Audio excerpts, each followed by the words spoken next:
किस्म के सीड्स का इस्तेमाल करेंगे जिनके फायदे बहुत ज्यादा हैं। जिन लोगों को high blood pressure, sugar, thyroid और कोलेस्ट्रॉल की प्रॉब्लम है, उनके लिए ये बहुत ही फायदेमंद रेसिपी है। इसका इस्तेमाल करने से आप लोग अपने इम्यून सिस्टम को भी बेहतर कर सकते हैं और जिन लोगों को सर दर्द, कमर दर्द की प्रॉब्लम है, वो भी इस रेसिपी से फायदा उठा सकते हैं। और खासकर बच्चों के लिए ये बहुत ही जबरदस्त रेसिपी है। तो टाइम को बिना जाया किए जल्दी से रेसिपी स्टार्ट करते हैं। इस रेसिपी में हम 15 कुदरती अज्जा का इस्तेमाल करेंगे। सबसे पहले हम 350 ग्राम खजूर लेंगे और इसकी गुठली को निकाल लेंगे और किसी चॉपर में डाल के आप लोगों ने इसको पीस लेना है। बस ख्याल रखिएगा कि खजूर का वेट आप लोगों ने गुठली निकालने के बाद करना है।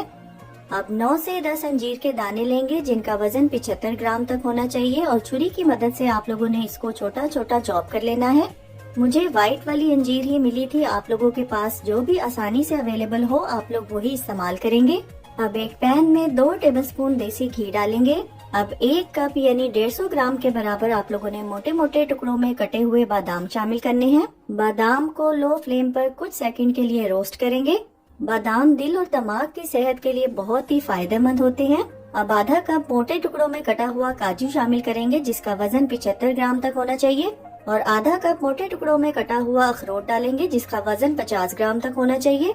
1/3 कप मोटे टुकड़ों में कटा हुआ पिस्ता शामिल करेंगे जिसका वजन 40 ग्राम तक होना चाहिए और 3 टेबलस्पून खरबूजे के बीज शामिल करेंगे जिसका वजन 25 ग्राम तक होना चाहिए। 1/3 कप सनफ्लावर सीड्स शामिल करेंगे जिसका वजन 40 ग्राम तक होना चाहिए और 1/3 कप इसमें कद्दू के बीज यानी पंपकिन सीड्स शामिल करेंगे जिसका वजन 40 ग्राम होना चाहिए।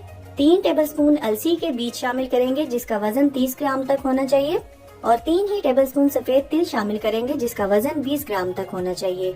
अब इन तमाम चीजों को आप लोगों ने लो फ्लेम पर रोस्ट करना है। इस रेसिपी में जितने भी बीजों का इस्तेमाल किया गया है वो कोलेस्ट्रॉल के लिए बहुत ही बेहतरीन है और जिन लोगों को थायराइड है उनके लिए भी बहुत ही फायदेमंद है। इन तमाम बीजों के इस्तेमाल से आपका मेटाबॉलिज्म भी फास्ट होता है और गुर्दों के लिए भी ये बहुत ही मुफीद है। सफेद तिल का इस्तेमाल करने से बालों और स्किन के मसाइल बेहतर होते हैं और ये दांतों और हड्डियों के लिए भी बहुत ही मुफीद होते हैं। इन ड्राई फ्रूट्स को आप लोगों ने ओवर रोस्ट नहीं करना बल्कि कुछ सेकंड इसको रोस्ट करेंगे और फिर आप लोगों ने इसको निकाल कर एक साइड पे रखना है। अब उसी सेम पैन में 1 टेबलस्पून मजीद देसी घी डालेंगे और 2 टेबलस्पून यानी 20 ग्राम के बराबर खसखस को अच्छी तरह से साफ करके इसमें शामिल करेंगे और लो फ्लेम पर इसको कुछ देर के लिए रोस्ट करेंगे। जिन लोगों को नींद के मसाइल हैं, खसखस उनके लिए दवाई का काम करती है। मुंह के अल्सर, गुर्दे की पथरी और थायराइड के लिए भी ये बहुत ही फायदेमंद है। शुगर और हाई ब्लड प्रेशर को भी ये कंट्रोल करती है। अब 50 ग्राम सूखा नारियल ग्रेटर की मदद से ग्रेट करके इसमें शामिल करेंगे और नारियल को भी खसखस के साथ कुछ देर के लिए रोस्ट करेंगे। नारियल में मौजूद तेल स्किन और बालों के लिए बहुत ही मुफीद है और ये शुगर कंट्रोल करने और वजन कम करने में भी अहम किरदार अदा करता है। इस रेसिपी में आप लोगों ने पिसे हुए कोकोनट का इस्तेमाल नहीं करना बल्कि आप लोगों ने ड्राई कोकोनट को लेके ग्रेटर की मदद से ग्रेट करके उसको इस्तेमाल करना है। जब ये हल्का सा पिंक हो जाए तब आप लोगों ने इसको निकाल कर एक साइड पे रखना है। अब सेम पैन में 1 टेबलस्पून देसी घी डालेंगे और कटी हुई अंजीर को इसमें शामिल करके लो फ्लेम पर इसको भी कुछ देर के लिए रोस्ट करेंगे। अंजीर भी हेल्थ के लिए बहुत ही फायदेमंद है। इससे हाई ब्लड प्रेशर और कोलेस्ट्रॉल कंट्रोल होता है। अंजीर को जन्नत का फल कहा जाता है। अगर आप लोग चाहते हैं कि आप लोगों की रंगत सुर्ख और सफेद हो तो आप लोगों ने सर्दियों में इसका इस्तेमाल लाजमी करना है और अगर आप लोगों को अंजीर ना मिले तो आप लोग अंजीर की जगह इस रेसिपी में किशमिश का इस्तेमाल कर सकते हैं। अब एक बार फिर से सेम पैन में आप लोगों ने 2 टेबलस्पून देसी घी डालना है और साथ ही यहाँ पर पिसी हुई खजूर भी शामिल करेंगे। खजूर को आप लोगों ने मीडियम टू लो फ्लेम पर कुछ देर के लिए पकाना है और इस रेसिपी के लिए आप लोगों ने सॉफ्ट वाली खजूर का इस्तेमाल करना है। 1 से 2 मिनट खजूर को पकाने के बाद हम इसको भी निकाल लेंगे। तमाम ड्राई फ्रूट्स को रोस्ट करने के लिए इस रेसिपी में मैंने 100 ग्राम देसी घी का इस्तेमाल किया है। अगर आप लोग कम देसी घी का इस्तेमाल करना चाहते हैं तो आप लोग 80 ग्राम तक देसी घी का इस्तेमाल कर सकते हैं।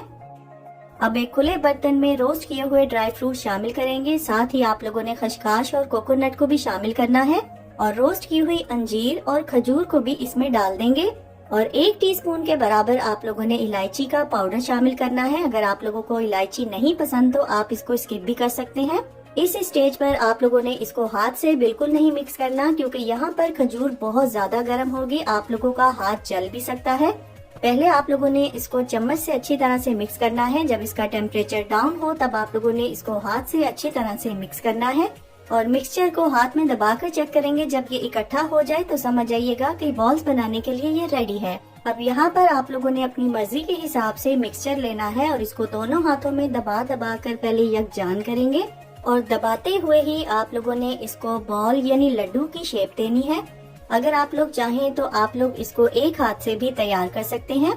एक बॉल का वजन 35 से 40 ग्राम तक होना चाहिए, लेकिन ये आपकी मर्जी पे डिपेंड करता है कि आप इसको छोटे साइज में बनाना चाहते हैं या बड़े साइज में। तो देखा आप लोगों ने कितनी आसानी के साथ हम लोगों ने ये एनर्जी बॉल्स यानी ड्राई फ्रूट लड्डू तैयार किए हैं। अगर सारी चीजें घर पर मौजूद हों तो इसको बनाने में बिल्कुल भी टाइम नहीं लगेगा। यहाँ पर आपको मैं एक बॉल तोड़ के दिखाती हूँ कि ये किस कदर सॉफ्ट और परफेक्ट बनकर तैयार हुआ है। इन बॉल्स को बनाकर सर्दियों के मौसम में फ्रिज के बगैर एयर टाइट कंटेनर में आप लोग 15 दिन के लिए स्टोर कर सकते हैं। मैंने जो रेसिपी आज आपके साथ शेयर की है, इससे आप लोगों के 24 से 25 एनर्जी बॉल आसानी से बनकर तैयार होंगे। छोटे बच्चों को एक एनर्जी बॉल रोजाना देने से उनके जिस्म में मौजूद तमाम कमियां पूरी हो जाती हैं। शुगर, ब्लड प्रेशर, कोलेस्ट्रॉल के मरीज भी इसको एक से ज्यादा इस्तेमाल ना करें। इंशाल्लाह मुझे पूरी उम्मीद है कि आप लोगों को मेरी आज की ये रेसिपी भी बहुत ज्यादा पसंद आएगी। तो फ्रेंड्स, ट्राई समथिंग डिफरेंट। अपना बहुत सारा ख्याल रखिएगा, दुआओं में मुझे याद रखिएगा। अल्लाह हाफिज।